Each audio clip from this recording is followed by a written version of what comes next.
Сәлеметсіңдер ме оқушылар, біздің бүгінгі тақырыбымыз су иесі Сүлеймен.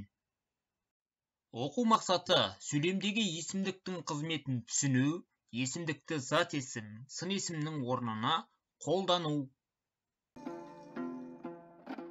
Қолға су құю. Қазақ халқында үйге қонақ келгенде жас баланың қолына құман беріп, мойнына сүлгі асып, ас ішердің алдында қонақтардың қолына су құйғызатын дәстүр бар. Аңыз бойынша бұл дәстүр Сүлеймен пайғамбардан қалған деседі. Дәуіт пайғамбар 30 ұлынан айырылған соң қайғыдан қан жұтады. Ұлық Алла оны жұбату үшін оған тағы бір ұл сыйлайды. Дәуіт ұлды болардың қарсаңында Жебірейіл періште уақи әкеледі. Әй Дәуіт, Тәңірі тағала саған бір ұл нәсіп етеді. Бірақ шарты сол, ол баланың қызығын 9 жыл ғана көресің. Осыған ризасың ба дейді. Дәуіт іштей қынжылса да, Жаббар иемнің әміріне не қылса да ризамын деп келіседі. Көп ұзамай Дәуіт ұлды болып, есімін Сүлеймен қояды. Дәуіт патша болғандықтан оның сарайына күн сайын 100-деген адам қонаққа келеді екен.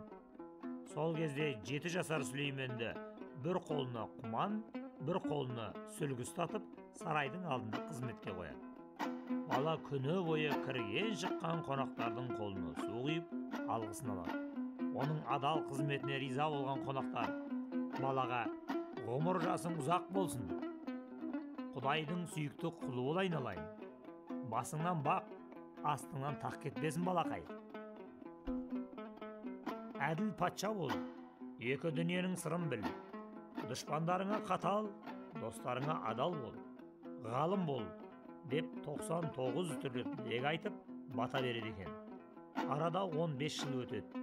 Сүлейменнің бұғанасы бекіп, қабырғасы қатайып, ойы да, бойы да өсіп, кәдімгі ер азамат болып ер жетеді.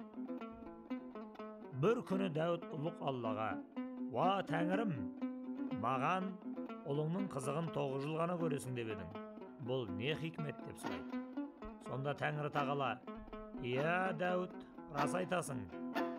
Сүлейменнің пешенесіне 9 жылдық ғұмыр жаздым. Бірақ зерек ұлың қонаққа қызмет етуден шаршамады. Ақсақалдардың батасын алуға құмар болды. Күн сайын адамдар оған менің 99 есімімді айтып, шын жүректен алғыс жаудырып, батасын береді.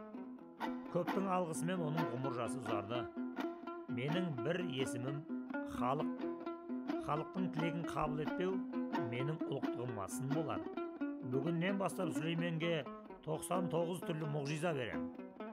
Жердегі бүкіл тау тас, аң құс 18 000 ғаламға патша қыламын» деді. Содан бастап Сүлейменге дармаған керемет қалмақты деседі. Осыған орай Сүлеймен де су құйған, су иесі Сүлеймен деген сөздер ел арасына таралыпты. Қазірде қазақ халқы үйге қонақ келгенде жас баласының қолына құман мен сүлгі беріп, үлкен кісілердің батасын ал деп су құйғызады. Бата менен ел көгереді, жаңбыр менен жер көгереді деген тәмсіл сөз Сүлейменнен қалған екен деседі. Тыңдалым мәтіні бойынша оқушылар келесі сұрақтарға жауап беріңіздер. Су иесі Сүлеймен деген сөз неден қалған? Сүлейменнің ғұмыр жасының ұзаруы сендерге қандай ой салды? Оқушылар келесі тапсырманы орындаңыздар. Тыңдалым мәтінінен есімдіктерді табыңыздар, қызметін анықтаңыздар. Оқулықтың 117-ші бетіндегі бірінші мәтінді негізге алсаңыздар болады.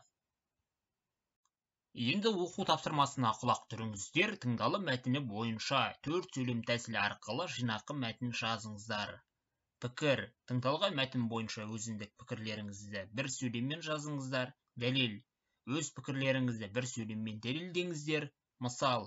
Пікірлеріңізді өмірмен байланыстырып мысал келтіріңіздер. Қорытынды. Тақырып бойынша қорытынды шығарыңыздар.